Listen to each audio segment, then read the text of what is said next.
ভাতের হোটেল সহ নানা কর্মকাণ্ডের মাধ্যমে আলোচনায় এসেছেন শেখ হাসিনা সরকার আমলের ডিআইজি হারুন।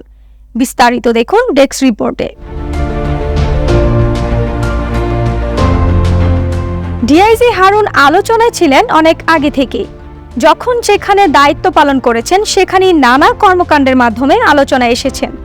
সর্বশেষ ঢাকা মহানগর গোয়েন্দা পুলিশের প্রধান হিসেবে দায়িত্ব পালন করতে গিয়ে ভাতের হোটেল নিয়ে আলোচনায় আসেন ডিআইজি মোহাম্মদ হারুনুর রশিদ।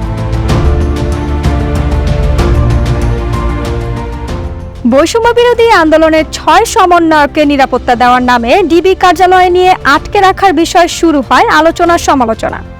বিষয়টি নিয়ে উচ্চ আদালতেও উষ্মা প্রকাশ করেন। তার কর্মকাণ্ড নিয়ে সমালোচনা হয় খোদ প্রধানমন্ত্রী শেখ হাসিনার সঙ্গে 14 দলীয় জোটের রুদ্ধদ্বার বৈঠকেও। অবশেষে তাকে ডিবির দায়িত্ব থেকে সরিয়ে দেওয়া হয়।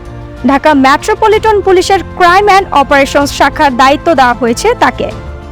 সংশ্লিষ্টরা জানান, ডিবি হারুন হিসেবে পরিচিত মোহাম্মদ হারুনুর রশিদ বিসিএস পুলিশের 20তম ব্যাচের একজন কর্মকর্তা।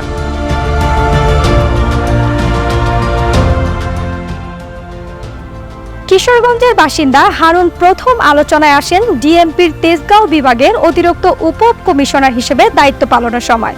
2011 সালে তৎকালীন বিরোধী দলীয় চিফ হুইপ জয়নাল আবেদীন ফারুককে সংসদ ভবন এলাকায় মারধর করার অভিযোগ ওঠে তার বিরুদ্ধে। বিষয়টি নিয়ে সে সময় ব্যাপক আলোচনা সমালোচনা হয়। এরপরেও বিভিন্ন সময়ে আলোচনায় এসেছেন ডিআইজি পদমর্যাদার হারুনুর রশিদ। সংশ্লিষ্টরা জানান, পুলিশ সুপার পদে পদোন্নতি পেয়ে দেশের গুরুত্বপূর্ণ 2 জেলা গাজীপুর ও নারায়ণগঞ্জের দায়িত্ব পালন করেছেন তিনি। সে সময়ও নানা কারণে আলোচনায় আসেন হারুন। 2016 সালে গাজীপুরে ইউনিয়ন পরিষদ নির্বাচনের 2 দিন আগে তৎকালীন এসপি হারুনকে প্রত্যাহার করার আদেশ দেয় নির্বাচন কমিশন।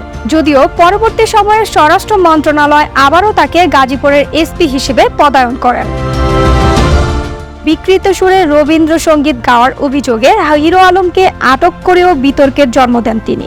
হিরো আলমকে আটকের ঘটনাটি সে সময় বিদেশি মিডিয়াতেও ফলাও করে প্রচার করা হয়। সে সময় পুলিশের ঊর্ধ্বতন কর্মকর্তারাও হারুনের কর্মকাণ্ডে বিব্রত হয়েছেন। তবে বিএনপি নেতা গয়েশ্বর চন্দ্র রায়কে সড়কে পিটিয়ে আহত করার পর তাকে নিরাপত্তা দেওয়ার কথা বলে ডিবিতে এনে ভাত খাইয়ে তা প্রচার করে নতুন করে আলোচনায় আসেন হারুন। এছাড়া তার কাছে অভিযোগ নিয়ে আসা বিভিন্ন পর্যায়ের তারকা, এমনকি টিকটকার ও ব্লগারদের অনেকের কার্যালয়ে তাকে নিয়ে ব্লগ বানাতে দেখা গেছে। এসব কারণে সারা দেশে হারুনের ভাতের হোটেল নামটি পরিচিত হয়ে ওঠে। তার এসব কর্মকাণ্ডে ঊর্ধ্বতন অনেক কর্মকর্তাই বিব্রত বোধ করতেন, কিন্তু হারুনের প্রভাবের কারণে মুখ ফুটে কেউ কোনো মন্তব্য করতে চাননি কখনো। ডিবির একটি সূত্রে জানা যায়, সর্বশেষ আলোচিত এমপি আনার হত্যাকাণ্ডের রহস্য উদ্ঘাটনকারী কর্মকর্তাকেও ডিবি থেকে সরিয়ে দেওয়ার তার ইন্ধন রয়েছে। এক রিটের শুনানিতে উচ্চ আদালত বলেন, জাতিকে নিয়ে মশকরা কইরেন না, যাকে ধরেন খাবার টেবিলে বসিয়ে দেন। উচ্চ আদালতের এই মন্তব্যের পর হারুনের কর্মকাণ্ডে সরকারের ভাবমূর্তি ক্ষুণ্ণ হচ্ছে বলে প্রধানমন্ত্রীর কাছে নালিশ করেন 14 দলীয় জোটের নেতারা। এরপরেই তাকে ডিবির দায়িত্ব থেকে সরিয়ে দেওয়া হয়। আফরোজা রোজ, ETN TV প্রাইম, ঢাকা।